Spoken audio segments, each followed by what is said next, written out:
The poetry of the Romanticism era shares quite a few characteristics defined by the time in which it was produced, yet each author also left their own unique imprint on the poems created at the time. Three of the most prolific Romantic poets of the time, namely, Byron, Keats, and Shelley, are best known for their equally famous pieces, When We Two Parted, La Belle Dame sans Merci, and Ozymandias, represent similar ideas. In all of the poems above, their respective authors reflect rather painful experiences, portray or refer to a rather idealized image of a woman, and incorporate the theme of abandonment. Belonging to the same era of Romanticism and focusing on the same notion of liberation, Byron, Keats, and Shelley shared a range of similarities. Their emotional turmoil is one of the most prominent features that unified them and their writing. As seen in When We Two Parted, the problem of losing a loved one becomes the crux of Byron's artistic expression, when the two parted, in silence and tears.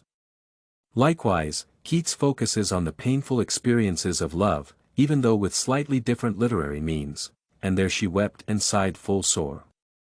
Finally, Shelley conveys the same sentiment in his poem, Nothing Beside Remains. Round the decay of that colossal wreck.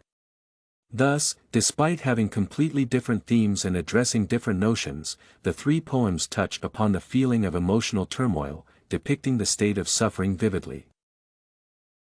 Similarly, the poems under analysis create an idealized image of a woman as one of the key elements of their narrative. Although the specified characteristic remains implicit in one of the poems, the other two expand the description of the idealized image of a woman, addressing minor details and creating a description that resonates with the audience emotionally on multiple levels. Thus, Keats's poem is the only one that does not contain the specified element, thus, creating a stark contrast with the other two. Indeed, the poem in question represents only the sculptor and his work, addressing the issue of hubris rather than the turmoil of love. However, defined as passion and marked with the same fleeting nature as Keats characterized love in his other poems, Ozymandias can also be considered as containing a hint to romantic passion.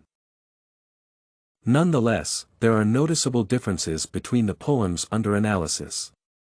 Despite sharing similar characteristics as the poems written in the Romanticism era, they also prove to represent quite different ideas. The notion of hubris as an empty feeling of an extraordinarily fleeting nature is the most obvious difference that Shelley's work demonstrates.